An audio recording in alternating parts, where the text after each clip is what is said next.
Hi guys, நான் தான் உங்களோட ஹரிஷ். எல்லாருக்கும் வணக்கம். மதுரை மாநாட்டில் விஜயான ஸ்பீச் எப்படி இருந்தது மறக்காமல் கமெண்ட் பாக்ஸில் கமெண்ட் பண்ணுங்கள். நம்ம எல்லாருமே கம்பெனிக்கு போவோம். வருஷத்துக்கு 365 நாளும் ஜென்ரலு ஷிஃப்ட்டுன்னு மாற்றி மாற்றி போட்டு நம்மளுடைய கனவை எல்லாத்தையும் தொலைச்சிட்டு நம்ம வேலைக்கு போவோம். காலையில் 9 மணிக்கு போனோமா, சாயந்தரம் 6 மணிக்கு வருவோம். வேலைக்கு போகிறவன் மொத்தம் 3 கேட்டகரி இருந்தாங்க.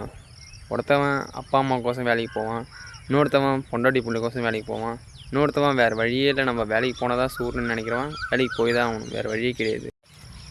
கொடியுது இளமை வறுமை கொடியுது சொல்லுவாங்க. அது அந்த சுச்சுவேஷன் இருக்கிறான்ல, அவனுக்கு தான் அதோட யதார்த்தமே புரியும். ஆனால் அவ்வையார் ஒரு இது சொல்லியிருப்பாங்க, அரசனுக்கு அவன் நாட்டில் மட்டுமே சிறப்பு, கற்றவர்களுக்கு சென்ற இடமெல்லாம் சிறப்புன்னு. இது என்ன அர்த்தம்னா, அரசனுக்கு அவன் நாட்டில் மட்டும்தான் அதிகாரம் பலம் செல்வ பலம் எல்லாமே இருக்கும். மற்ற நாட்டுக்கு போனாங்கன்னா அந்த அதிகாரம்னா குறைஞ்சிரும் அவனுக்கு. ஆனால் ஒருத்தவன் படிச்சுட்டா வச்சுக்க, அந்த கல்வி அவனை உலகம் ஃபுல்லாக பரவும்.